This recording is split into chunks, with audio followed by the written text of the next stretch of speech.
என் பெயர் விபின். நான் படிக்கும் கல்லூரியில் ஒரு அழகான பெண்ணை பார்த்தேன். அவள் ஒரு ஏழ்மையான குடும்பத்தை சேர்ந்தவள். அவளை பார்த்தவுடன் என் எண்ணம் தவறாக மாறியது.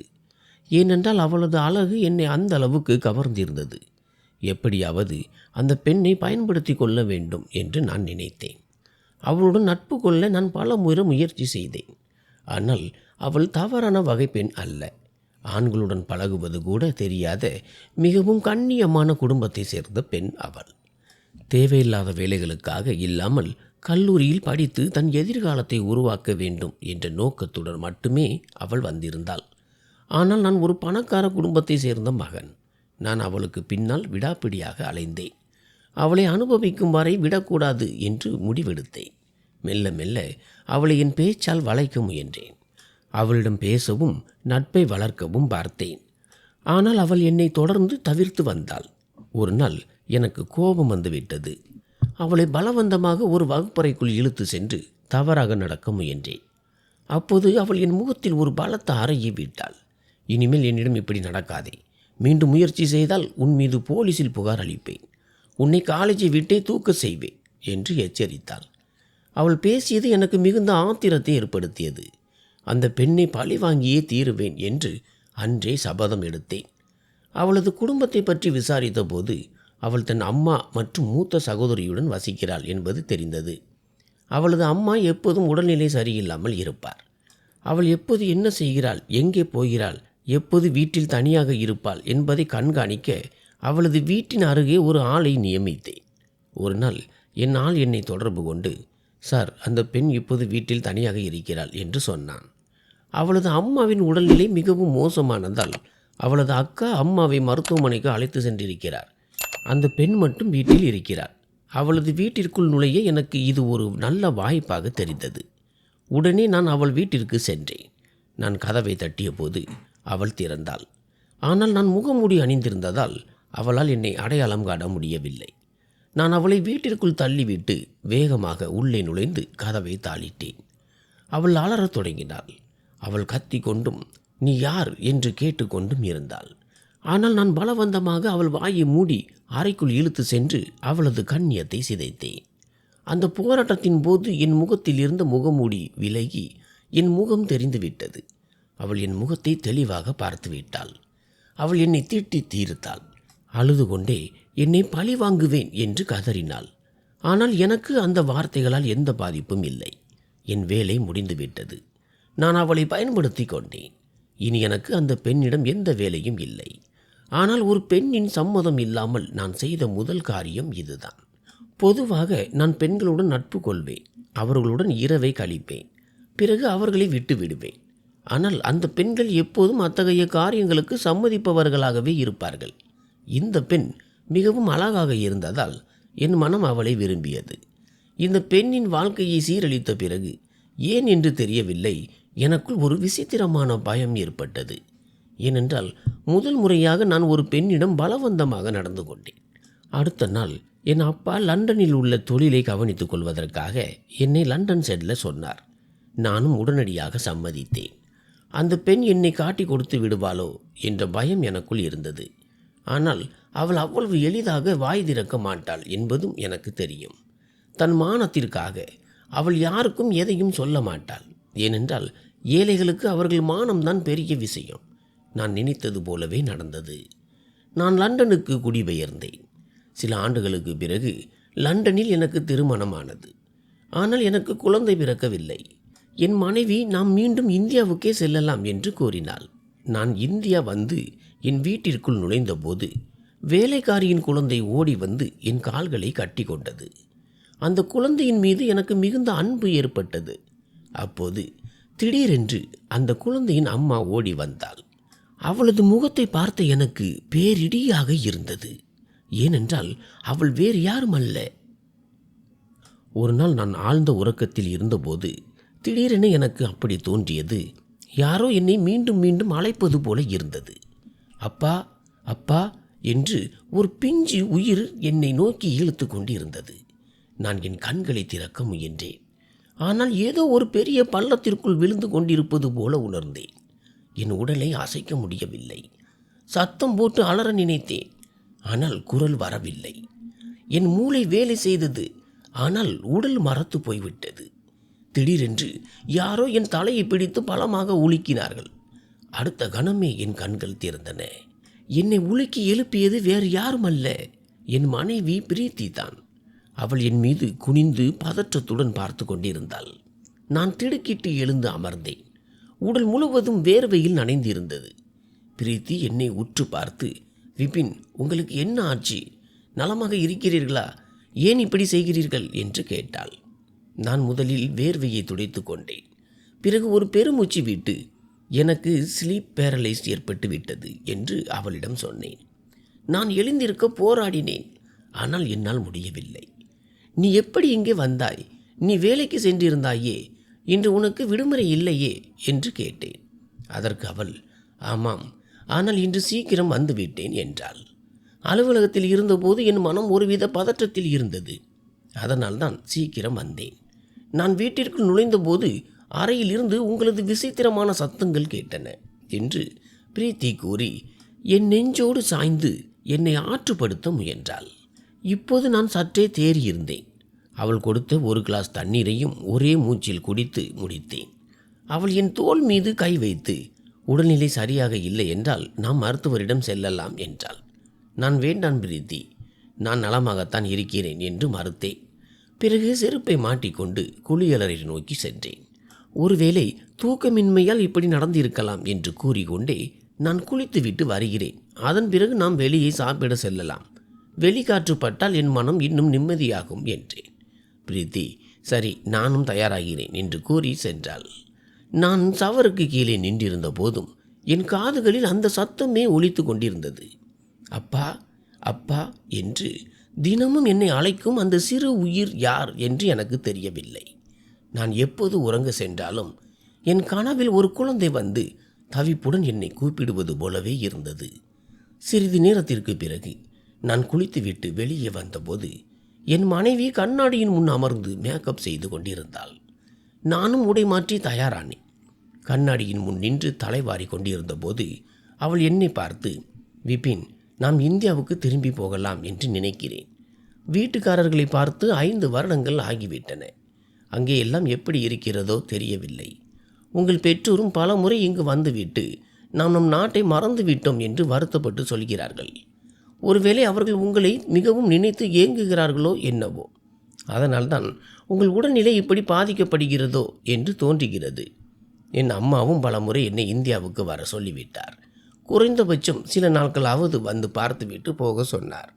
நாம் சில நாட்கள் அங்கே சுற்றுலா செல்வது போல சென்று வரலாம் என்று நினைக்கிறேன். இதன் மூலம் நம் வீட்டை பார்த்தது போலவும் இருக்கும், அவர்களின் வருத்தமும் தீரும் என்றாள். என் மனைவியின் பேச்சை கேட்டு நான் தலையசைத்தேன். நீ சொல்வது சரிதான், நாம் போகலாம். எனக்கும் என் உடல்நிலை சரியாக இல்லை என்று தெரியவில்லை. எனக்கு ஏதேனும் ஆகிவிட்டால் தன் மகன் கடைசி காலத்தில் தங்களை பார்க்கவில்லை என்ற வருத்தம் என் பெற்றோருக்கு இருக்கக்கூடாது என்று அவளிடம் சொன்னேன். என் வார்த்தைகளை கேட்டதும் பிரீத்தி பதற்றத்துடன் தன் இடத்தில் இருந்து எழுந்து, விபின், நீங்கள் ஏன் இப்படி பேசுகிறீர்கள்? கடவுள் உங்களுக்கு ஒன்றுமாக விடமாட்டார். என் ஆயுளும் உங்களுக்கு சேரட்டும். உங்கள் நீண்ட ஆயுளுக்காக நான் எப்போதும் பிரார்த்தனை செய்கிறேன். இனிமேல் இப்படி பேசினால் நன்றாக இருக்காது என்று மிகுந்த வருத்தத்துடன் கூறினாள். அவள் சோகமாக இருப்பதை பார்த்து நான் மௌனமானேன். அவளது கூந்தலை காதுக்கு பின்னால் ஒதுக்கிவிட்டு, எனக்கு தெரியும் பிரீத்தி, நீ என்மேல் எவ்வளவு அன்பு வைத்திருக்கிறாய் என்று. ஆனால் சில நேரங்களில் என் மனம் ஏதோ பாரமாக இருக்கிறது. ஏதோ ஒரு வெற்றிடத்தை உணர்கிறேன். என் வாழ்க்கையில் ஏதோ பெரிய தவறு செய்துவிட்டேன் என்றும் அதற்கு இப்போது பிராயச்சித்தம் தேட வேண்டும் என்றும் தோன்றுகிறது என்றேன். என் பேச்சை கேட்டு என் மனைவி என் கையை பிடித்து கொண்டு, உங்கள் நிலையை என்னால் புரிந்து கொள்ள முடிகிறது. நாம் 3 வருடங்களாக குழந்தைக்கு முயற்சி செய்கிறோம். ஆனால் இன்னும் நம் அடி நிறையவில்லை. ஒரு கணவனுக்கு வாரிசு என்பது எவ்வளவு முக்கியம் என்று எனக்கு தெரியும். நமது திருமணமாகி 5 வருடங்கள் ஆகிவிட்டன. ஆனால் இன்னும் அந்த மகிழ்ச்சியை நாம் உணரவில்லை. ஆனாலும் எனக்கு நம்பிக்கை இருக்கிறது. நான் விரைவில் தாயாகி விடுவேன். அப்போது உங்கள் கவலைகள் அனைத்தும் நீங்கிவிடும் என்று பிரீத்தி கூறினாள். அவள் பேச்சை கேட்டதும் நான் உடனடியாக அவளை கட்டி அணைத்து கொண்டேன். அவளது தோளை தட்டி கொடுத்து, ஏன் இப்படி சோகமாகிறாய்? நான் சொன்னதன் அர்த்தம் அதுவல்ல. நான் சொல்ல வந்தது என்று நான் முடிப்பதற்குள் அவள் தன் கண்ணீரை துடைத்து கொண்டு என்னிடமிருந்து விலகினாள். இந்த விஷயங்களை விடுங்கள், நாம் வெளியே செல்லலாம். எனக்கும் பசிக்கிறது. சாப்பிட்டால் மனம் கொஞ்சம் புத்துணர்ச்சி ஆகும் என்று கூறிவிட்டு வெளியே நடந்தாள். நான் ஒரு பெருமூச்சு விட்டு என்னை சமாளித்து கொண்டேன். எனது திருமணமாகி 5 வருடங்கள் ஆகிவிட்டன. நான் லண்டன் வந்த சில காலத்திலேயே பிரீத்தியின் குடும்பமும் இங்கு வந்திருந்தது. அவர்கள் எனது குடும்பத்தை நன்றாக அறிந்தவர்கள். ஏனென்றால் இந்தியாவிலும் நாங்கள் ஒரே நகரத்தை சேர்ந்தவர்கள். எங்கள் நிறுவனத்தின் ஒரு நிகழ்ச்சியில் பிரீத்தியின் பெற்றோரும் எனது பெற்றோரும் சந்தித்து கொண்டனர். பிரீத்தியின் அப்பா தொழில் நிமித்தமாக லண்டன் வந்து செல்பவர் என்பதால் எங்கள் இருவருக்கும் திருமணம் செய்து வைக்க பெரியவர்கள் முடிவெடுத்தனர். நான் ஏற்கனவே வேலையின் காரணமாக இங்குதான் தங்கியிருந்தேன். அதனால் திருமணத்திற்காக எனது குடும்பத்தினரும் பிரீத்தியின் குடும்பத்தினரும் லண்டன் வந்தனர். எங்கள் திருமணம் மிகவும் விமர்சையாக நடந்தது. பிரீத்தி ஒரு பணக்கார வீட்டு பெண் மட்டுமல்ல, நன்கு படித்த அறிவான பெண். திருமணத்திற்கு பிறகு இரு குடும்பத்தினரும் கிளம்பிவிட நாங்கள் இருவரும் மட்டும் இங்கே தங்கினோம். அவள் என் வீட்டை சிறப்பாக கவனித்து கொண்டதோடு வேலையும் செய்து வந்தாள். நீ வேலைக்கு செல்ல வேண்டாம், ஓய்வெடு என்று நான் பலமுறை தடுத்தும் வேலை செய்வது அவளது விருப்பமாக இருந்தது. எனக்கும் சொந்த தொழில் இருந்தது. அவள் நினைத்திருந்தால் எனது நிறுவனத்திற்கு தலைவியாகி இருக்கலாம், அல்லது லண்டனில் இருக்கும் அவளது அப்பாவின் தொழிலை கவனித்திருக்கலாம். ஆனால் அவளுக்கு வேலை செய்ய வேண்டும் என்ற ஆர்வம் இருந்ததால் லண்டனில் உள்ள வேறொரு நிறுவனத்தில் வேலை செய்து வந்தாள். நான் அவளை தடுத்தபோது என் விருப்பத்தை நிறைவேற்ற விடுங்கள் என்று கூறினாள். நானும் இப்போது அவளுக்கு குழந்தைகள் இல்லை, வீட்டில் தனியாக இருந்தால் ஒரு விதமான தனிமையை உணர்வாள், வேலைக்கு சென்றால் அவளது கவனம் சிதறாமல் இருக்கும் என்று கருதி அவளை அனுமதித்தேன். அவள் தனது கவனத்தை வேலையில் செலுத்தட்டும் என்று நான் நினைத்தேன். அவளது வருமானத்தில் எனக்கு எந்த தேவையும் இல்லை. நான் அவ்வளவு பெரிய பணக்காரன். ஒருவேளை நான் என் நிறுவனத்திற்கு சென்று வேலை செய்யாவிட்டாலும் எனக்கு எந்த பாதிப்பும் ஏற்படாது. நாங்கள் இருவருமே உழைப்பாளிகள். லண்டன் வந்த பிறகு என் அப்பாவின் 2 நிறுவனங்களை நான் மிக சிறப்பாக நிர்வகித்து வந்தேன். என் மனைவி ஒரு வங்கியில் மேலாளராக பணிபுரிந்தாள். எங்களிடம் செல்வம் கொட்டி கிடந்தது. இந்தியாவில் எனக்கு சொந்த நிலங்கள், கார்கள் என அனைத்தும் இருந்தன. ஆனால் எங்களிடம் ஒரு மகிழ்ச்சி மட்டும் இல்லை. அந்த ஒரு குறை மற்ற எல்லா செல்வங்களையும் விட பெரியதாக தெரிந்தது. அதுதான் குழந்தை பாக்கியம். நானும் என் மனைவியும் முழுமையான மருத்துவ பரிசோதனைகளை செய்து கொண்டோம். நாங்கள் இருவரும் உடல் ரீதியாக முற்றிலும் ஆரோக்கியமாக இருப்பதாக மருத்துவர்கள் கூறினார்கள். எல்லாம் அந்த இறைவனின் கையில் இருக்கிறது என்பதே அவர்களின் பதிலாக இருந்தது. ஒரு குழந்தையை தத்தெடுத்து கொள்ளும்படி மருத்துவர் எங்களுக்கு ஆலோசனை வழங்கினார். ஆனால் நான் அதற்கு மறுத்துவிட்டேன். ஏனென்றால் இந்தியாவில் உள்ள எங்கள் உறவினர்களுக்கு தெரிந்தால் அது பெரிய பிரச்சனையாகிவிடும். நாங்கள் பரம்பரை பணக்காரர்கள், எங்களுக்கு சொத்துக்கள் அதிகம், தொழில்கள் பல இடங்களுக்கு விரிந்துள்ளன. ஒரு குழந்தையை தத்தெடுத்தால் அது எனது ஆண்மையின் மீதான கேள்வியாக மட்டுமே பார்க்கப்படும். எனவே என்னால் அந்த முடிவை எடுக்க முடியவில்லை. நாம் ஒரு குழந்தையை தத்தெடுத்து கொண்டு அது நமது குழந்தைதான் என்று இந்தியாவில் காட்டிக்கொள்ளலாம் என்று என் மனைவி பல முறை கூறினார். ஆனால் நான் அதற்கு சம்மதிக்கவில்லை. என் இரத்தத்தில் பிறந்த வாரிசு தான் இந்த உலகிற்கு வர வேண்டும் என்று என் மனம் ஏங்கியது. ஆனால் இறைவன் எதை நாடுகிறானோ அதன் முன்னே மனிதன் கையேறு நிலையில் இருக்கிறான் என்பது எவ்வளவு உண்மை. நான் தயாராகி வெளியே வந்தபோது அவள் கார் பார்க்கிங்கிற்கு சென்றிருந்தாள். நான் லிஃப்ட் மூலம் அங்கு சென்றபோது தற்செயலாக ஒரு காட்சியை கண்டேன். என் மனைவி ஒரு பெண்ணுடன் நின்று கொண்டிருந்தாள். அவள் அழுது கொண்டிருந்தாள். நான் பதற்றத்துடன் அவளை நோக்கி சென்றேன். நான் ஏதேனும் கேட்பதற்குள் அவள் வேகமாக தனது கண்ணீரை துடைத்து கொண்டாள். அந்த பெண் எனக்கு ஹலோ சொல்லிவிட்டு அங்கிருந்து சென்றாள். நான் என் மனைவியிடம் என்ன நடந்தது, நீ ஏன் அழுகிறாய் என்று கேட்டேன். அவள் மறுப்பாக தலையசைத்துவிட்டு, நாளைக்கே இந்தியாவிற்கு டிக்கெட் முன்பதிவு செய்யுங்கள், நாம் இந்தியா திரும்புகிறோம், எனக்கு இங்கே இருக்க பிடிக்கவில்லை, என் உடல்நிலை சரியில்லை என்றாள். நான் உடனே நாம் மருத்துவரிடம் செல்லலாம், உனக்கு என்ன ஆயிற்று என்று கேட்டேன்.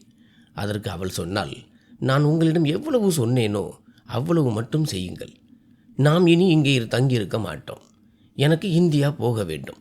இதை கூறிவிட்டு அவள் காரில் ஏறி அமர்ந்து கொண்டாள். நான் குழப்பத்துடன் டிரைவர் இருக்கையில் அமர்ந்தேன். அவள் தன் முகத்தை ஜன்னல் பக்கம் திருப்பிக் கொண்டாள். குழந்தையை பற்றி பேசியதால் என் மனைவி வருத்தமடைந்து விட்டாளோ என்று எனக்குள் ஒருவித குற்றுணர்ச்சி ஏற்பட்டது. ஆனால் விஷயம் அதுவல்ல, ஏதோ வேறொன்று இருந்தது. சிறிது நேரத்திற்கு பிறகு அவள் என்னை பார்த்து, நாம் அங்கே சென்று எல்லோரிடம் உண்மையை சொல்லிவிடுவோம் என்றாள். நான் ஆச்சரியத்துடன் அவளை பார்த்தேன். நான் ஏதேனும் சொல்வதற்குள் அவள் தொடர்ந்தாள். உண்மையை மறைப்பது நமக்கே அழிவையும் நஷ்டத்தையும் தரும். நாம் எல்லோரிடமும் உண்மையை சொல்லிவிட்டால் அது எனக்கும் உங்களுக்கும் நிம்மதியாக இருக்கும். நாம் மிக எளிதாக ஒரு குழந்தையை தத்தெடுத்து நம் புதிய வாழ்க்கையை தொடங்கலாம். எப்படியும் நாம் எப்போதும் அங்கேயே இருக்கப் போவதில்லையே. சில காலம் அங்கிருந்து அவர்களின் மனதை வென்று நம் கருத்தை சொல்லிவிட்டு வந்துவிடலாம். இங்கே தத்தெடுக்க ஆயிரக்கணக்கான குழந்தைகள் கிடைக்கிறார்கள். அவள் பேச்சை கேட்டு நான் கேட்டேன், நீ எந்த உண்மையை சொல்கிறாய்? இந்தியா சென்று எதை சொல்ல விரும்புகிறாய்? நாம் குழந்தையை தத்தெடுக்கப் போகிறோம் என்றால் அதை இங்கிருந்தே ஃபோனில் சொல்லலாமே. அதற்காக இந்தியா செல்ல வேண்டிய அவசியம் என்ன? என் கேள்வியை கேட்டு அவள் சில நொடிகள் மௌனமாக என்னை பார்த்தாள். பிறகு பார்வையை தவிர்த்து கொண்டு, இப்போது என்னால் உங்களிடம் எதையும் சொல்ல முடியாது. எனக்கு இந்தியா போக வேண்டும், அவ்வளவுதான். என் முடிவை நான் மாற்றிக்கொள்ள மாட்டேன். இதுவே இறுதி முடிவு என்றாள். அவளது பேச்சை கேட்டு ஏதோ விபரீதம் நடக்கப் போவது போன்ற உணர்வு எனக்கு ஏற்பட்டது. நான் அவளது கையை பிடித்து கொண்டு சொன்னேன், பிரீத்தி, உன் மனதில் ஏதேனும் இருந்தால் என்னிடம் சொல். நாம் இருவரும் சேர்ந்து தீர்வு காணலாம். இந்தியா சென்று திடீரென குழந்தையை தத்தெடுக்கப் போகிறோம் என்று அறிவிப்பது நமக்கு ஆபத்தாக முடியும். குடும்ப சொத்துக்களில் இருந்து நாம் நீக்கப்படலாம். என்னை இரண்டாவது திருமணம் செய்து கொள்ளும்படி வற்புறுத்தலாம். என் குடும்ப வழக்கங்கள் உனக்கு இன்னும் தெரியாது. என் பேச்சை கேட்ட பிரீத்தி சொன்னால், நான் உங்களிடம் எவ்வளவு சொல்கிறேனோ அவ்வளவு செய்யுங்கள். நான் உங்கள் மனைவி, உங்கள் வாழ்க்கை துணை. நாம் இருவரும் ஒரு முடிவை எடுக்க மாட்டோம். அப்படி இருக்கும்போது நம் வாழ்க்கை எப்படி முன்னேறும் என்று அவள் மிகுந்த கோபத்துடன் கேட்டாள். அவளது முகம் அப்படியே சிவந்து விட்டது. நான் உடனடியாக தலையை உதறிவிட்டு, ஏன் திடீரென்று என் மனதில் இப்படிப்பட்ட எண்ணம் வந்தது என்று என்னை நானே நிதானப்படுத்தி கொண்டு உணவகத்தை நோக்கி சென்றேன். கடந்த காலத்தில் நடந்த சில விஷயங்களும் அந்த பாதிக்கப்பட்ட பெண்ணின் முகமும் என் நினைவுக்கு வந்தன. அதை நான் நினைத்து கூட பார்க்க விரும்பவில்லை. ஒருவேளை அந்த விஷயம் பிரீத்திக்கு தெரிந்துவிட்டால் அவள் என் வாழ்க்கையையே அழித்து விடுவாள். அந்த எண்ணங்களை எல்லாம் உதறிவிட்டு உணவகத்தின் அருகே காரை நிறுத்தினேன். நாங்கள் இருவரும் உள்ளே நுழைந்தோம். நுழைவாயில் காப்பாளர் எங்களுக்கு வணக்கம் தெரிவித்தார். நாங்கள் அமைதியாக ஒரு மேஜையில் அமர்ந்தோம். சிறிது நேரத்தில் பரிமாறுபவர் மெனு கார்டுடன் வந்தார். நான் உணவுகளை ஆர்டர் செய்தேன். ஆனால் என் மனைவி மிகவும் மௌனமாக இருந்தாள். அவளுக்கு திடீரென்று என்ன ஆனது என்றும் அந்த பெண்ணின் முன்னால் அவள் ஏன் அழுதாள் என்றும் எனக்கு புரியவில்லை. அவளிடம் கேட்டு விடலாமா என்று ஒரு கணம் தோன்றியது. ஆனால் அமைதியாக இருந்து விட்டேன். லண்டன் வந்த பிறகு நான் சில விஷயங்களை கற்றுக்கொண்டேன். மற்றவர் வாழ்க்கையில் அளவுக்கு அதிகமாக தலையிடுவது அவர்களின் பிரைவசியை பாதிப்பதற்கு சமம். நாங்கள் கணவன் மனைவியாக இருந்தாலும் மனிதர்களுக்கு இடையே எப்போதும் சில எல்லைகள் இருக்க வேண்டும். ஒவ்வொருவருக்கும் ஒரு தனிப்பட்ட சுதந்திரம் உண்டு. அதில் நாம் குறுக்கிட்டால் அவர்கள் சலிப்படைந்து விடுவார்கள். எனவே அந்த பெண்ணை பற்றிய விஷயத்தை நான் முற்றிலும் தவிர்த்துவிட்டு என் மனைவியின் கையை பிடித்து கொண்டேன். அவள் என்னையே பார்த்து கொண்டிருந்தாள். அவளது வீங்கிய கண்களை பார்த்து நான் சொன்னேன், பிரீத்தி, நீ கவலைப்படாதே. குழந்தை பிறப்பதும் பிறக்காததும் உன் கையிலோ என் கையிலோ இல்லை. அதற்கும் நமக்கும் எந்த சம்பந்தமும் இல்லை. இதெல்லாம் அந்த இறைவனின் செயல். நாம் இந்தியர்கள். இந்த விஷயங்களை நம்மால் புரிந்து கொள்ள முடியும். இந்த லண்டன் மருத்துவர்களுக்கு ஒன்றும் தெரியாது. நாம் நாளை அல்லது மறுநாள் இந்தியா செல்கிறோம் அல்லவா? அங்கே உன்னை ஒரு சிறந்த நிபுணரிடம் காண்பிக்கிறேன். அல்லது அம்மாவுடன் சேர்ந்து ஏதேனும் ஆன்மீக பெரியவர்களிடம் செல். லண்டன் போன்ற ஒரு இடத்தில் அமர்ந்து கொண்டு நான் இப்படி பேசுவது விசித்திரமாக இருக்கலாம். ஆனால் சிலருக்கு இதில் அசைக்க முடியாத நம்பிக்கை உண்டு. அந்த நம்பிக்கையாலேயே பல பெண்கள் கருவுற்றிருக்கிறார்கள். என் பேச்சை கேட்டு அவள் எந்த பதிலும் சொல்லவில்லை. தலை குனிந்தபடி மிக மெதுவான குரலில் சொன்னாள், அங்கே போய் உண்மையை சொல்ல வேண்டும். இனிமேலும் என்னால் பொய்யை மறைக்க முடியாது. அந்தளவுக்கு என்னிடம் துணிச்சல் இல்லை என்று கூறிவிட்டு அவள் என் கையில் இருந்து தன் கையை விடுவித்து கொண்டாள். அவளது பேச்சை கேட்டு நான் அதிர்ச்சி அடைந்தேன். திடீரென்று அவளுக்கு என்ன ஆனது? என் உடல்நிலை தான் சரியில்லாமல் போனது. நான் தான் வேதனையில் இருந்தேன். பிறகு அவள் ஏன் இப்படி விசித்திரமாக நடந்து கொள்கிறாள்? ஏதோ ஒரு குழப்பம் இருப்பது மட்டும் நிச்சயம். நான் அவளை பார்த்து சற்றே கடுமையான துணியில் கேட்டேன். உன் நடத்தை எனக்கு விசித்திரமாக தெரிகிறது. உனக்கு என்னதான் ஆனது? என் கேள்வியை கேட்டு அவள் என்னை ஒருமுறை நிமிர்ந்து பார்த்து மெதுவான குரலில் சொன்னாள், கணவன் இறப்பை பற்றி பேசினால் ஒரு பெண்ணின் நிலை இப்படித்தான் ஆகும்.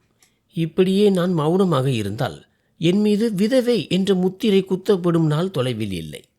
நான் அப்படி விரும்பவில்லை. என் வாழ்நாள் முழுவதையும் உங்களுடன் கழிக்க விரும்புகிறேன். அதற்காக நான் கொஞ்சம் துணிச்சலாக செயல்பட வேண்டும். பிறகு எல்லாம் சரியாகிவிடும். அவளது பேச்சை கேட்டு எனக்கு ஒரு பலமான அதிர்ச்சி ஏற்பட்டது. அவள் குழந்தை இல்லை என்ற கவலையில் இவ்வளவு வருத்தப்படவில்லை. மாறாக நான் விளையாட்டாக சொன்ன அந்த ஒரு வார்த்தை தான் அவளை இந்தளவுக்கு பாதித்திருக்கிறது என்பதை உணர்ந்தேன். நான் அவளை பார்த்து, அடியே பைத்தியமே, நான் சும்மா விளையாட்டுக்கு தான் அப்படி சொன்னேன் என்றேன். மனம் பாரமாக இருந்தது. ஒருவேளை நம் உறவினர்களின் நினைவு வந்திருக்கலாம். நாம் இந்தியா செல்வோம். அவர்களுடன் அமர்ந்து பேசி பழகினால் மனம் நிம்மதியடையும். உன் மனதை கஷ்டப்படுத்த நான் அப்படி சொல்லவில்லை. தற்செயலாக என் வாயிலிருந்து வந்துவிட்டது. என்னை மன்னித்து விடு. பிரீத்தி, நான் உன்னை மிகவும் நேசிக்கிறேன். உனக்கு ஏற்படும் ஒரு சிறிய வலி கூட என் இதயத்தை துடிக்க செய்கிறது. தயவு செய்து இப்படி வருத்தப்படாதே. இயல்பாக இரு. இந்த இடத்தின் அழகை ரசி என்று தேற்றினேன்.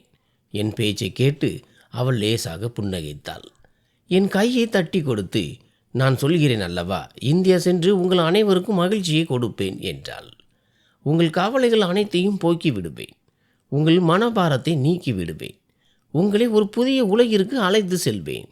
அங்கே அமைதியும் மகிழ்ச்சியும் மட்டுமே இருக்கும். நீங்கள் மட்டும் இந்தியாவுக்கு டிக்கெட் புக் செய்யுங்கள். நாம் வருவதை வீட்டில் யாருக்கும் சொல்ல வேண்டாம். அவர்களுக்கு ஒரு சர்ப்ரைஸ் கொடுப்போம். அவளது பேச்சை கேட்டு நான் புன்னகைத்தேன். மீண்டும் வெயிட்டரை அழைத்து உணவை விரைவாக கொண்டு வர சொன்னேன். சிறிது நேரத்தில் உணவு பரிமாறப்பட்டது. உணவு உண்ணத் தொடங்கியதும் பிரீத்தியின் மனநிலை மெல்ல மெல்ல மாறத் தொடங்கியது. நான் மனதிற்குள் அவளது மனநிலை ஓரளவாவது மாறியதைக் கண்டு நான் நிம்மதி பெருமூச்சு விட்டேன். சுமார் 1.5 மணி நேரம் அங்கு இருந்தோம். பிறகு ஒரு பூங்காவிற்கு சென்றோம். சிறிது நேரம் நடந்த பிறகு என் உடல்நிலை தேறியது. பிரீத்தி அங்கிருந்த சிறு குழந்தைகளை மிகுந்த ஏக்கத்துடன் பார்த்து கொண்டிருந்தாள். அவளது வலியை தூண்ட வேண்டும் என்பது என் எண்ணம் அல்ல. ஆனால் அறியாமல் அவளுக்கு பெரும் கவலையை தந்துவிட்டேன். பிறகு நாங்கள் வீடு திரும்பினோம். நான் இந்தியாவிற்கு விமான டிக்கெட் முன்பதிவு செய்தேன். ஆனால் 1 வாரம் கழித்தே டிக்கெட் கிடைத்தது. அந்த 1 வாரத்தில் எங்களுக்கு நிறைய வேலைகள் இருந்தன. அவள் விடுமுறைக்கு விண்ணப்பிக்க வேண்டும். நான் என் தொழிலை மேலாளரிடமும் தொழிலாளர்களிடமும் ஒப்படைக்க வேண்டும். காலம் மெல்ல நகர்ந்தது. 1 வாரம் கழித்து நாங்கள் மூட்டை முடிச்சுகளுடன் இந்தியாவிற்கு புறப்பட்டோம். விமான நிலையத்தில் அமர்ந்திருந்த போது 5 ஆண்டுகளுக்கு முன்பு இந்தியாவில் நான் செய்த அந்த பழைய கசப்பான சம்பவங்கள் மீண்டும் மீண்டும் நினைவுக்கு வந்தன. ஆனால் இப்போது அதற்கும் எனக்கும் எந்த சம்பந்தமும் இல்லை என்று ஒவ்வொரு முறையும் அந்த எண்ணங்களை உதறி தள்ளினேன்.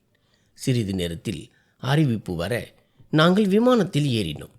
நீண்ட பயணத்திற்கு பிறகு அதிகாலையில் இந்திய விமான நிலையத்தில் தரையிறங்கினோம். இந்தியாவின் மண்ணில் கால் வைத்தவுடன் எனக்குள் ஒருவித அமைதி ஏற்பட்டது. ஆனால் திடீரென்று இதயத்தில் ஒரு விசித்திரமான தவிப்பு உண்டானது. உடனே வீட்டிற்கு செல்ல வேண்டும் என்ற அவசரம் ஏற்பட்டது. யாரோ ஒருவர் என்னை நினைத்து கொண்டிருக்கிறார்கள், யாரோ என்னை அழைக்கிறார்கள் என்ற உணர்வு மேலோங்கியது. விமான பயணத்தின் போது கூட நான் கண்களை மூட முயன்றேன். ஆனால் ஒவ்வொரு முறையும் என் காதுகளில் அப்பா அப்பா என்ற சத்தம் மட்டுமே ஒலித்தது. இது ஏன் நடக்கிறது என்று என்னாலேயே புரிந்து கொள்ள முடியவில்லை. வெளியே வந்து ஒரு டாக்ஸியை முன்பதிவு செய்துவிட்டு நேராக எங்கள் பங்களாவிற்கு புறப்பட்டோம். விமான நிலையத்திலிருந்து பங்களா சென்றடைய 1.5 மணி நேரம் ஆனது. பங்களா வாசலில் கார் நின்றது. வாடகை கொடுத்துவிட்டு நானும் என் மனைவியும் சாமான்களுடன் வாயிலுக்கு வந்தபோது அங்கிருந்த காவலாளி என்னை பார்த்து திகைத்து போனான். அவனது உடலில் இரத்தமே ஓடாதது போன்ற அதிர்ச்சியில் இருந்தான். பிறகு மகிழ்ச்சியில் என்னை கட்டி அணைத்து கொண்டான். விபின் சார், நீங்கள் இப்படி திடீரென்று வந்து விட்டீர்களே, சின்ன ஐயா வந்திருக்கிறார் என்று கத்திக்கொண்டே உள்ளே ஓடினான். நான் என் மனைவியை அழைத்து கொண்டு உள்ளே சென்றேன். என் மனைவியின் முகத்திலும் புன்னகை மலர்ந்தது. இத்தகைய அன்பு, இத்தகைய பாசமான உணர்வுகளில் இருந்து நாங்கள் 5 ஆண்டுகளாக தள்ளி இருந்தோம். இப்போது மீண்டும் அது எங்களுக்கு கிடைக்கப் போகிறது. வீட்டின் தலைவாசலை கடந்து உள்ளே சென்றபோது திடீரென்று யாரோ ஒரு பிஞ்சு குரலில் என்னை மழலையாக அழைத்தார்கள். அப்பா, என் அப்பா. இது ஒரு சிறிய குழந்தையின் குரல். அந்த சத்தம் கேட்டதும் என் மனைவியும் திடுக்கிட்டு திரும்பினாள். ஒரு அழகான கொழுகொழுவென்ற குழந்தை ஓடி வந்து என் கால்களை கட்டி கொண்டது. நான் வந்தது அந்த குழந்தைக்கு தான் உலகிலேயே மிகுந்த மகிழ்ச்சியை தந்தது போல அது துள்ளி குதித்தது. என் அப்பா வந்துட்டாங்க, என் அப்பா வந்துட்டாங்க, என்னை தூக்கிக்கோங்க அப்பா என்று தன் பிஞ்சு கரங்களை என்னை நோக்கி நீட்டி மிகவும் மழலையாக கெஞ்சியது. நான் 5 ஆண்டுகளாக குழந்தைக்காக ஏங்கி கொண்டு இருந்தேன். அந்த சிறு குழந்தையை பார்த்ததும் என் உள்ளம் உருகியது. அது என்னை அப்பா என்று அழைத்த அந்த விதம் என் கண்களில் கண்ணீரை வரவழைத்தது. நான் யோசிக்காமல் அந்த குழந்தையை தூக்கி அணைத்து கொண்டேன். என் மனைவி சற்றென்று 2 அடி பின்வாங்கி நின்றாள். ஆனால் என் கவனம் முழுவதும் அந்த அப்பாவி குழந்தையின் மீதே இருந்தது. நான் என் மனைவியை பார்க்கவே இல்லை. அந்த குழந்தையின் கன்னத்தில் முத்தமிட்டு, கண்ணா, உன் பெயர் என்ன, நீ யார் என்று கேட்டேன். நான் மேலும் ஏதோ கேட்பதற்குள் எங்கள் வீட்டில் நீண்ட காலமாக வேலை செய்யும் பழைய வேலைக்கார பெண்மணி ஓடி வந்தார். முதலில் என்னை பார்த்த மகிழ்ச்சியை தெரிவித்த அவர் பிறகு அந்த குழந்தையை என்னிடமிருந்து வாங்கி கொண்டு, மன்னியுங்கள் ஐயா, இந்த குழந்தைக்கு ஒன்றும் தெரியாது, யாரை பார்த்தாலும் அப்பா என்று சொல்லிவிடும். இது புது வேலைக்காரி மயூரியின் மகன். அவள் 2 மாதங்களுக்கு முன்பு தான் இங்கே வேலைக்கு சேர்ந்தாள் என்றார். அந்த பெயரை கேட்டதும் ஏன் என்று தெரியவில்லை, ஒரு கணம் என் இதயம் பலமாக துடித்தது. நான் அந்த குழந்தையை உற்று பார்த்தேன். அதன் முகம் எனக்கு தெரிந்த யாரோ ஒருவரை போலவே இருந்தது. நான் உடனடியாக பார்வையை தவிர்த்தேன். நான் வந்த செய்தி வீடு முழுவதும் பரவியது. அனைவரும் வாசலுக்கு வந்தார்கள். நான் என் கவனத்தை அந்த குழந்தையிடமிருந்து மாற்றி என் மனைவியின் பக்கம் திருப்பினேன். அவள் ஒரு ஓரத்தில் நின்று கலங்கிய கண்களுடன் அந்த குழந்தையையே பார்த்து கொண்டு இருந்தாள். வேலைக்காரி அந்த குழந்தையை அழைத்து கொண்டு பின்னால் இருக்கும் வேலைக்காரர்கள் தங்கும் அறைக்கு சென்றார். நான் என் மனைவியிடம் ஏதோ சொல்ல முயன்றபோது என் அம்மா ஓடி வந்து என்னை கட்டி அடைத்து கொண்டார். அதன் பிறகு நான் என் குடும்பத்தினருடன் மூழ்கிவிட்டேன். என் அப்பா, அண்ணன், தாத்தா, பாட்டி என அனைவரும் என்னை பார்த்து மிகுந்த மகிழ்ச்சி அடைந்தார்கள். ஆனால் பிரீத்தியின் நிலை மட்டும் மிகவும் விசித்திரமாக இருந்தது. அவள் யாரிடமும் முகம் கொடுத்து பேசவில்லை. வெறும் கைகுலுக்கலோடு நிறுத்தி கொண்டாள். என் அம்மாவும் அண்ணியும் அவளை கட்டி அணைக்க முயன்ற போதும் அவள் தானாகவே பின்வாங்கி விட்டாள். அவளது இந்த நடத்தை எனக்கு வருத்தத்தை அளித்தது. ஆனால் நான் ஏதும் சொல்லவில்லை. ஒருவேளை பயண களைப்பால் அவள் இப்படி நடந்து கொள்கிறாளோ என்று நினைத்தேன். அனைவரும் எங்களை உணவு அறைக்கு அழைத்து சென்றார்கள். வீட்டில் உள்ள அனைவரும் மிகுந்த மகிழ்ச்சியுடன் இருந்தார்கள். மீண்டும் மீண்டும் எங்கள் நலத்தை பற்றி விசாரித்து கொண்டிருந்தார்கள். பங்களாவின் வடிவம் மாறவில்லை என்றாலும் மர சாமான்கள் பல மாற்றப்பட்டு இருந்தன. என் அம்மா என்னை பார்த்து சொல்லத் தொடங்கினார், மகனே, என் செல்ல மகன் 5 ஆண்டுகளுக்கு பிறகு வீடு திரும்பி விட்டான் என்பதை என்னால் நம்பவே முடியவில்லை. நீ வருவது பற்றி ஒரு முறை கூட எங்களிடம் சொல்லவில்லையே. முன்னரே சொல்லியிருந்தால் உனக்காக எவ்வளவு சிறப்பான ஏற்பாடுகளை செய்திருப்போம். நாங்கள் விமான நிலையத்திற்கே உன்னை வரவேற்க வந்திருப்போம். உன் வருகையை கொண்டாட சில விருந்தினர்களை கூட அழைத்திருப்போம். நீ எதையும் சொல்லாமல் வந்தது எனக்கு வருத்தமாக இருக்கிறது. நான் புன்னையுடன் சொன்னேன், பரவாயில்லை அம்மா, உங்கள் அனைவரையும் சந்திக்க நான் மிகவும் ஆவலாக இருந்தேன். நீங்கள் ஆச்சரியப்படுவதையும் உங்கள் முகத்தில் மலரும் அந்த மகிழ்ச்சியையும் காண வேண்டும் என்பதற்காகவே நான் யாரிடமும் சொல்லவில்லை. முன்கூட்டியே சொல்லிவிட்டு வந்திருந்தால் இப்போது உங்கள் முகத்தில் நான் காணும் இந்த எல்லையற்ற மகிழ்ச்சியை பார்த்திருக்க முடியாது. நாங்கள் இருவரும் உங்களுக்கு ஒரு இன்ப அதிர்ச்சி கொடுக்க விரும்பினோம். அதனால்தான் திடீரென்று வந்துவிட்டோம். என் பேச்சை கேட்டு அனைவரும் புன்னகைத்தனர். என் அம்மா பிரீத்தியை பார்த்து, மிகவும் நல்லது மகளே, எப்படியும் இவள் முதல் முறையாகத்தான் தன் புகுந்த வீட்டிற்கு வருகிறாள். இப்போது நீங்கள் இருவரும் சற்று ஓய்விடுங்கள், உடை மாற்றி வாருங்கள், பிறகு அனைவரும் சேர்ந்து உணவு உண்ணலாம். மருமகள் மிகவும் களைப்பாக தெரிகிறாள் என்று அவளது சிவந்த கண்களை பார்த்து அம்மா சொன்னார். நானும் பிரீத்தியை உற்று பார்த்தேன். விமான பயணத்தின் போதும் அவள் மிகவும் மௌனமாக இருந்தாள். இப்போது குடும்பத்தினரை சந்தித்த பிறகும் அவள் மகிழ்ச்சியாக தெரியவில்லை. இங்கு வருவதற்கு அவள்தான் பிடிவாதம் பிடித்தாள். ஆனால் இப்போது வந்து சேர்ந்த பிறகு அவளது முகத்தில் இருந்த மகிழ்ச்சி எங்கோ தொலைத்து விட்டது போல தெரிந்தது. அந்த சிறு குழந்தை என்னை அப்பா என்று அழைத்தது அவளுக்கு விசித்திரமாகவும் வேதனையாகவும் இருந்திருக்கலாம் என்று நான் நினைத்தேன். அவள் தன் இடத்தில் இருந்து எழுந்து என்னை பார்த்து, ஆமாம், எனக்கு மிகவும் களைப்பாக இருக்கிறது. நான் ஓய்வெடுக்க வேண்டும். என் உடல்நிலை சரியில்லை. சற்று நேரம் தூங்கினால் குணமாகிவிடும். என்னை அறைக்கு அழைத்து செல்லுங்கள் என்றாள். நான் அனைவருக்கும் ஜாடை காட்டிவிட்டு அவளுடன் அறைக்கு சென்றேன். நாங்கள் அறைக்குள் நுழைந்ததும் அவள் கையை பிடித்து கொண்டு, என்ன ஆச்சு பிரீத்தி, ஏன் இவ்வளவு மௌனமாகி விட்டாய் என்று கேட்டேன். அவள் பதில் சொல்லாமல் அமைதியாக கட்டிலில் போய் அமர்ந்து கொண்டாள். அவளது இந்த இறுக்கமான அணுகுமுறை எனக்கு புரியவே இல்லை. என் அறை 5 ஆண்டுகளுக்கு முன்பிருந்தது போலவே இன்றும் சுத்தமாக இருந்தது. என் அம்மா வார வாரம் இந்த அறையை சுத்தம் செய்ய ஏற்பாடு செய்திருந்ததால் இன்றும் அது தங்குவதற்கு ஏற்றதாக இருந்தது. நான் முகம் கழுவ குளியலறைக்கு சென்றேன். வெளியே வந்து பார்த்தபோது பிரீத்தியை காணவில்லை. நான் திகைத்து போனேன். சற்று முன்புதானே ஓய்வெடுக்க வேண்டும் என்று சொன்னாள். அதற்குள் எங்கே போனாள்? விமான பயணத்திற்கு பிறகு அவளுக்கு தூக்கம் சரியாக இல்லை என்றால் தலைவலி வரும். அதனால் அவளை தேடி கீழே செல்ல முடிவெடுத்தேன். நான் கதவை நோக்கி சென்றபோது கதவு திறந்தது. பிரீத்தி உள்ளே நுழைந்தாள். அவளை பார்த்து நான் உறைந்து போனேன். அவளது கையில் அதே கொழு கொழுவென்ற குழந்தை இருந்தது. வாசலில் என்னை அப்பா என்று அழைத்த அதே குழந்தை. நான் ஏதேனும் சொல்வதற்குள் அவள் அந்த குழந்தையை என் மடியில் அமர வைத்துவிட்டு சொன்னாள், எவ்வளவு அழகான குழந்தை இல்லையா? இதை பார்க்க அப்படியே உங்களைப் போலவே இருக்கிறது அல்லவா? நான் அந்த குழந்தையை உற்று பார்த்தேன். உண்மைதான், அதன் முகம் என்னை போலவே இருந்தது. அதை தவிர நான் சொல்ல விரும்பாத, பாவம் என்று கருதிய மற்றொரு முகத்தின் சாயலும் அதில் இருந்தது. நான் பதற்றத்துடன் தலையை ஆட்டி, இல்லை, அப்படியெல்லாம் ஒன்றுமில்லை. இது ஏன் என்னை போல இருக்கப் போகிறது? எனக்கு இதை தெரியாது. நான் பார்த்ததே இல்லை. இன்றுதான் முதல் முறை பார்க்கிறேன். இது ஒன்றும் என் பிள்ளை இல்லையே. குழந்தைகள் அப்பாவித்தனம் மிக்கவர்கள்.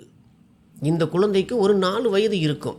இந்த சின்ன வயதில் குழந்தைகள் இப்படித்தான் தவறுதலாக யாரையாவது அப்பா என்று கூப்பிடுவது சகஜம்தான் என்றேன். என் மனைவி மறுப்பாக தலையசைத்து சொன்னாள், ஆமாம், நீங்கள் சொல்வது சரிதான். இது 4 வயது குழந்தை, 2 வயது குழந்தை அல்ல. இந்த வயதில் குழந்தைகளுக்கு ஓரளவு புரிதல் இருக்கும். இப்போதைக்கு ஒருவேளை இது தவறுதலாகவே உங்களை அழைத்திருக்கலாம். நான் கீழே சென்றபோது எனக்கு இந்த குழந்தையை பிடித்திருந்தது. அதனால்தான் உங்களிடம் கூட்டி வந்தேன். உங்களுக்கு இந்த குழந்தையை பிடித்திருக்கிறதா அல்லவா என்று பிரீத்தி கேட்டாள். நான் அதற்கு, ஆமாம், பிடித்திருக்கிறது தான். ஆனால் எதற்காக இவனை அறைக்குள் அழைத்து வந்தாய்? இவனை வெளியே அனுப்பிவிட்டு நீ ஓய்வெடு. நான் காட்ட வேண்டிய அன்பை காட்டிவிட்டேன். இது ஒரு புது வேலைக்காரியின் மகன் என்று பழைய வேலைக்கார அம்மா சொல்லியிருக்கிறார். எனக்கு வேலைக்காரர்களுடன் உறவு வைத்துக்கொள்வது பிடிக்காது என்றேன். என் மனைவி புன்னகையுடன், அப்படி சொல்லாதீர்கள். சில நேரங்களில் நம் வார்த்தைகளே நமக்கே வினையாக முடிந்துவிடும் என்று கூறிவிட்டு அந்த குழந்தையை அழைத்து கொண்டு வெளியே சென்றாள். அவள் ஏன் இப்படி சொல்கிறாள் என்று நான் வியப்புடன் பார்த்தேன். பிரீத்தி ஒரு உணர்ச்சிகரமான பெண். சில நேரங்களில் அவளது பேச்சு மகிழ்ச்சியை தரும், சில நேரங்களில் சோகத்தை தரும். ஆனால் சில நேரங்களில் மனிதனையே குழப்பிவிடும். இப்போது அவள் என்னை அப்படி குழப்பத்தில் தான் விட்டு சென்றாள். சுமார் 10 நிமிடங்களுக்கு பிறகு அவள் திரும்பி வந்தாள். ஏதும் பேசாமல் குளிக்க சென்றாள். பிறகு வந்து அமைதியாக படுத்து உறங்கினாள். நானும் அவளை தொந்தரவு செய்யாமல் கண்ணயர்ந்தேன். காலம் மெல்ல நகர்ந்தது. இரவு நேரத்தில் நான் விழித்தேன். இன்று எனக்கு மிகவும் நிம்மதியான உறக்கம் கிடைத்தது. ஒரு முறை கூட என் கனவில் அந்த குழந்தையின் சத்தம் ஒலிக்கவில்லை. ஸ்லீப் பேரலைஸ் தொந்தரவும் இல்லை. நிம்மதியாக தூங்கி நிம்மதியாக விழித்தேன். நான் எழுந்து அமர்ந்தபோது அறை காலியாக இருந்தது. பிரீத்தி மீண்டும் கீழே சென்றிருப்பாள் என்று நினைத்தேன். நான் முகம் கழுவிவிட்டு கீழே சென்றபோது வீடு முழுவதும் ஒரு நல்ல நறுமணம் வீசியது. நான் அமைதியாக சென்று என் அப்பாவின் அருகில் அமர்ந்தேன். நான் ஏதோ சொல்ல வருவதற்குள் என் அம்மா சமையலறையிலிருந்து வெளியே வந்து, மகனே, உங்கள் இருவருக்கும் பிடித்த உணவை சமைத்திருக்கிறேன். வாருங்கள், அனைவரும் சேர்ந்து உண்ணலாம். பிரீத்தி எங்கே என்று கேட்டார். நான், அம்மா, அவள் ஏற்கனவே கீழே வந்து விட்டாள் என்று நினைக்கிறேன் என்றேன். அதற்கு அம்மா, இல்லை மகனே, அவள் கீழே வரவில்லையே என்றார். அவர் சொன்னதை கேட்டு நான் அதிர்ச்சி அடைந்தேன். அவள் அறையிலும் இல்லையே, கீழே வந்திருப்பாள் என்றுதான் நான் நினைத்தேன். பின் எங்கே போனாள் என்று பதற்றத்துடன் கேட்டேன். நான் என் இடத்தில் இருந்து எழுந்து நின்றேன்.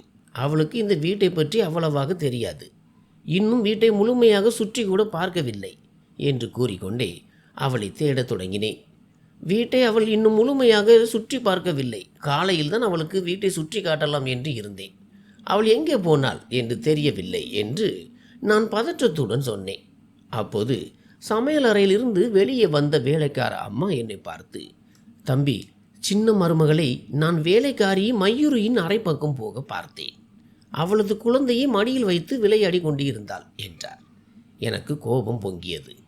யார் இந்த மயூரி? தன் குழந்தையை எப்படி வளர்க்கிறாள்? வரும்போகும் ஆண்களை எல்லாம் அப்பா என்று கூப்பிட சொல்கிறாளா என்று கத்தினேன். என் அம்மா குறுக்கிட்டு, மகனே, அப்படி சொல்லாதே. மயூரி மிகவும் நல்ல பெண் என்றார். அந்த குழந்தையும் மிகவும் சமர்த்தானது. பார்ப்பதற்கு அழகாகவும் இருக்கும். எனக்கு அவளை என் சொந்த பிள்ளையை போலவே பிடிக்கும். பாவம், அவளுக்கு ஏதோ உடல்நலக் குறைவு இருக்கிறது. அந்த நோயின் காரணத்தாலும் வறுமையாலும் தான் இங்கே வேலைக்கு சேர்ந்திருக்கிறாள் என்று அம்மா சொன்னார். ஆனால் நான் ஆத்திரத்துடன், அம்மா, நான் ஏற்கனவே பலமுறை சொல்லியிருக்கிறேன், இந்த ஏழை ஜனங்களுக்கு இவ்வளவு செல்லம் கொடுக்காதீர்கள் என்று. ஆனால் நீங்கள் என் பேச்சை கேட்பதே இல்லை. தேவையில்லாமல் இந்த வேலைக்காரர்களை தலைமையில் தூக்கி வைத்துக் கொள்கிறீர்கள். அந்த குழந்தையை பாருங்கள், என்னை திரும்ப திரும்ப அப்பா என்கிறது. என் மனைவியும் முட்டாள்தனமாக அதன் பின்னால் ஓடுகிறாள் என்றேன். வீட்டின் நிம்மதியை கெடுக்கும் இத்தகைய ஆட்களை ஏன் வீட்டிற்குள் விடுகிறீர்கள் அம்மா என்று கத்திக்கொண்டே நான் வெளியே நடந்தேன். என் மனைவியை இழுத்து வரவும் அந்த மயூரியை சரியாக கண்டிக்கவும் முடிவெடுத்தேன். நான் நேராக வேலைக்காரர்கள் தங்கும் அறையை நோக்கி நடந்தேன். என் கால்கள் முன்னோக்கி செல்ல செல்ல ஏன் என்று தெரியவில்லை, என் உடலே பாரமானது போல உணர்ந்தேன். அந்த அறையின் வாசலை அடைந்த போது ஒரு கணம் திரும்பி சென்று விடலாமா என்று என் இதயம் துடித்தது. பிரீத்திக்கு வருத்தம் ஏற்பட்டால் அவள் பார்த்து கொள்வாள். நாம் ஏன் தலையிட வேண்டும் என்று நினைத்தேன். வேலைக்காரர்களிடம் அதிகம் ஒட்ட வேண்டாம் என்று அவளுக்கு புரிய வைப்பேன் என்று நினைத்தேன். ஆனால் அந்த அறையின் கதவு வரை வந்துவிட்டு திரும்புவது என் கௌரவத்திற்கு குறைவு என்று எனக்கு தோன்றியது. பிரீத்தியை அழைத்து வராமல் நான் மட்டும் வீட்டிற்குள் சென்றால் அனைவரும் என்னை பார்த்து சிரிப்பார்கள் அல்லது விசித்திரமாக பார்ப்பார்கள். அதனால் உள்ளே செல்வதே சரி என முடிவெடுத்தேன்.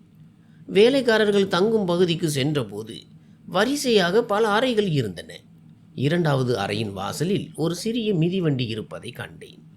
இதுதான் மயூரியின் அறையாக இருக்க வேண்டும் என்று யூகித்தேன். நான் ஏதும் பேசாமல் அந்த அறையை நோக்கி சென்று கதவை தட்டிவிட்டு உள்ளே நுழைந்தேன். ஆனால் அடுத்த நொடி என் உயிரே பிரிந்து விட்டது போன்ற உணர்வு ஏற்பட்டது. என் மனைவி தரையில் அமர்ந்திருக்க அந்த வேலைக்காரி மயூரி கட்டிலில் இருந்தாள். அவளை பார்த்தபோது யாரோ என் இதயத்தை பிடுங்கி எரிந்தது போலவும், காலம் என்னை 5 ஆண்டுகளுக்கு பின்னால் கொண்டு போய் தள்ளியது போலவும் இருந்தது. நான் அப்படியே உறைந்து போய் நின்றேன். எனக்கு முன்னால் இருந்த அந்த பெண்ணின் நிலையும் அதுதான். அவள் ஒரு கல் சிலையை போல அசைவற்று நின்றாள். திடீரென்று என் மனைவி பதற்றத்துடன் தரையில் இருந்து எழுந்து ஒன்றும் சொல்லாமல் அங்கிருந்து வெளியேறினாள். நான் ஏதேனும் பேசுவதற்குள் கட்டிலில் ஆழ்ந்த உறக்கத்தில் இருந்த அந்த சிறு குழந்தை தூக்கத்திலேயே அப்பா அப்பா என்று முணுமுணுத்தது. எங்கள் இருவரின் கவனமும் அந்த குழந்தையின் பக்கம் திரும்பியது. நான் வாயை திறப்பதற்குள் என் மனைவி பின்னால் வந்து என் கையை பிடித்து கொண்டாள்.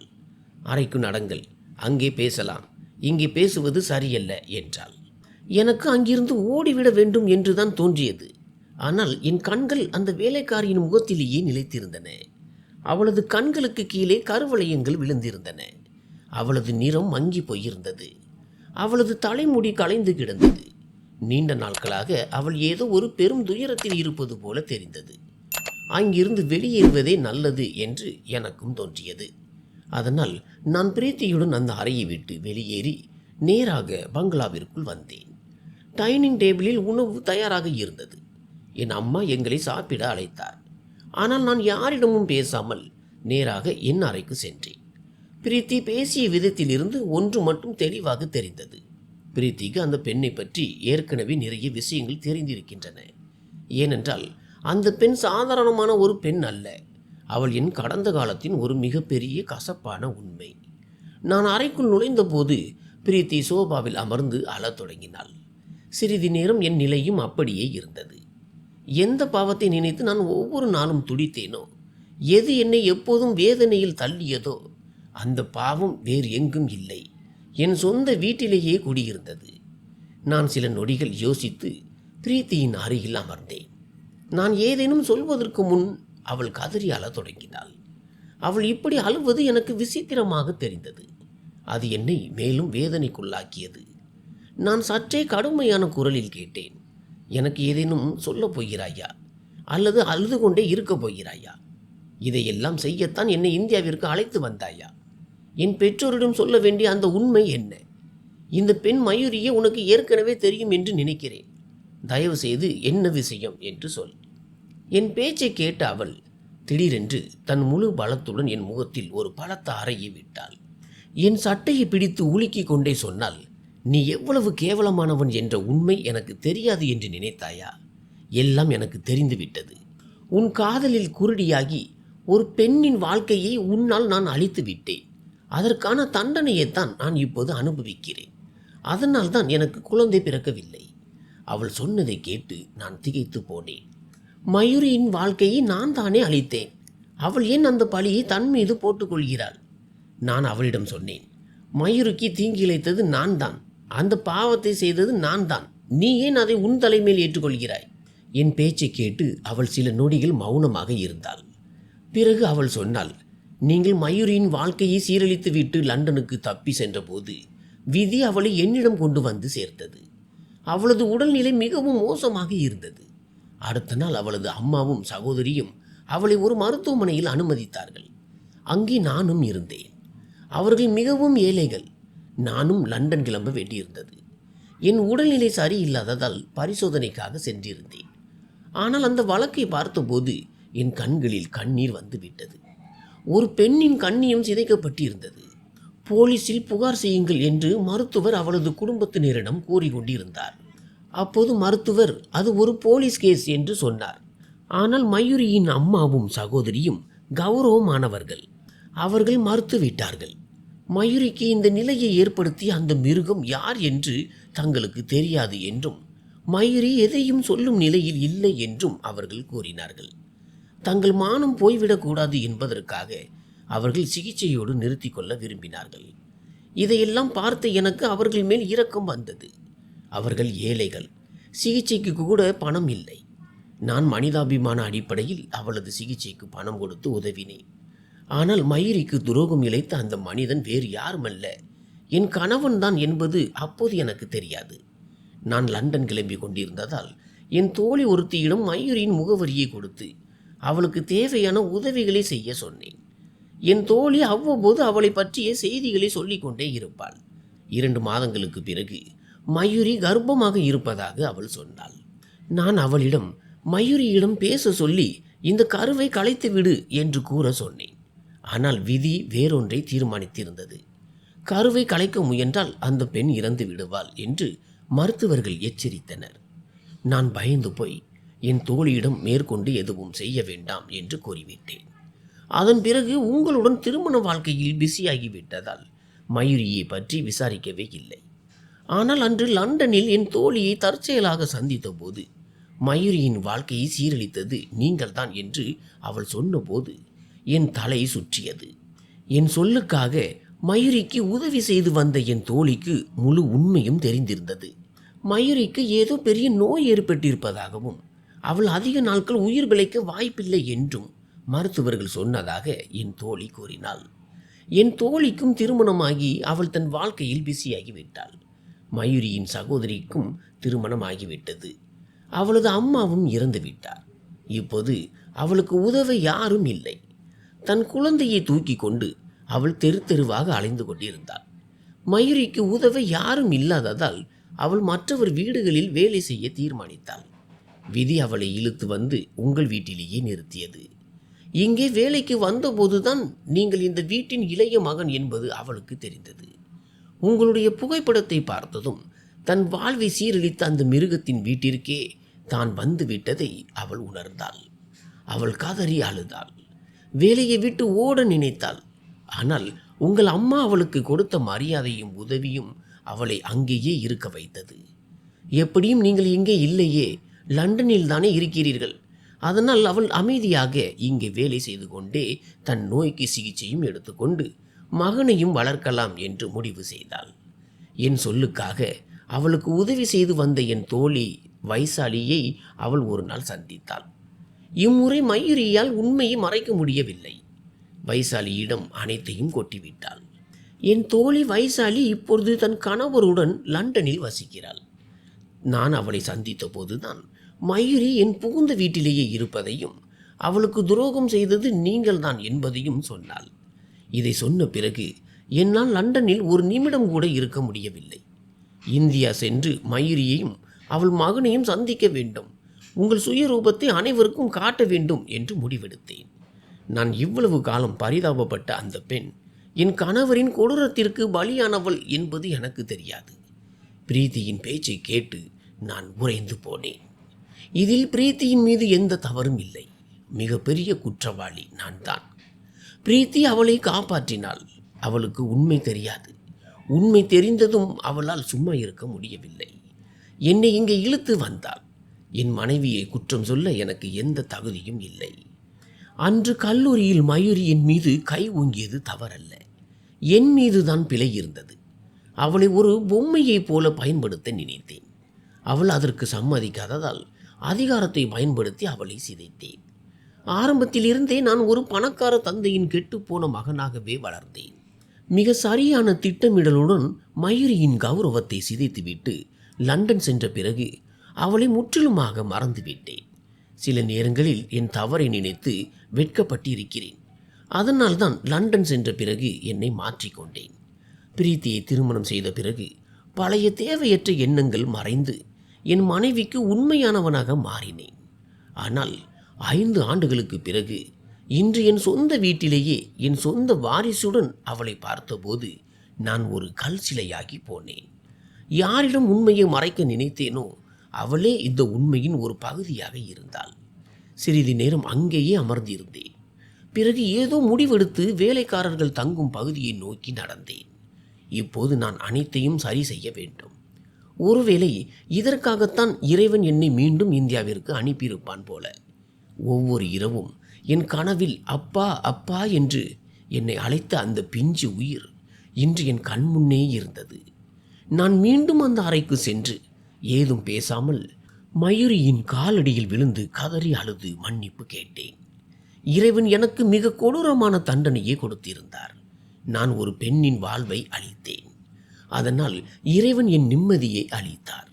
நான் மயூரியின் கால்களை தொட்டதும் அவள் சட்டென்று பின்வாங்கினாள். நான் தலை குனிந்து சொன்னேன், மயூரி, என்னை மன்னித்து விடு. நான் பெரும் குற்ற உணர்ச்சியில் தவிக்கிறேன். என் வீட்டில் ஏன் வாரிசு பிறக்கவில்லை என்பது இப்போது எனக்கு புரிகிறது. உன் வாழ்க்கையை அழித்துவிட்டு நான் நிம்மதியாக இல்லை. வாழ்நாள் முழுவதும் துடித்து கொண்டே தான் இருந்தேன். கடந்த 5 ஆண்டுகளாக நான் எவ்வளவு வேதனைப்பட்டேன் என்பது உனக்கு தெரியாது. தினமும் என் கனவில் என் குழந்தை வந்து என்னை துரத்தியது. தயவு செய்து என்னை மன்னித்து விடு. ஆனால் அவள் என்னை கடுமையாக சாடினாள்.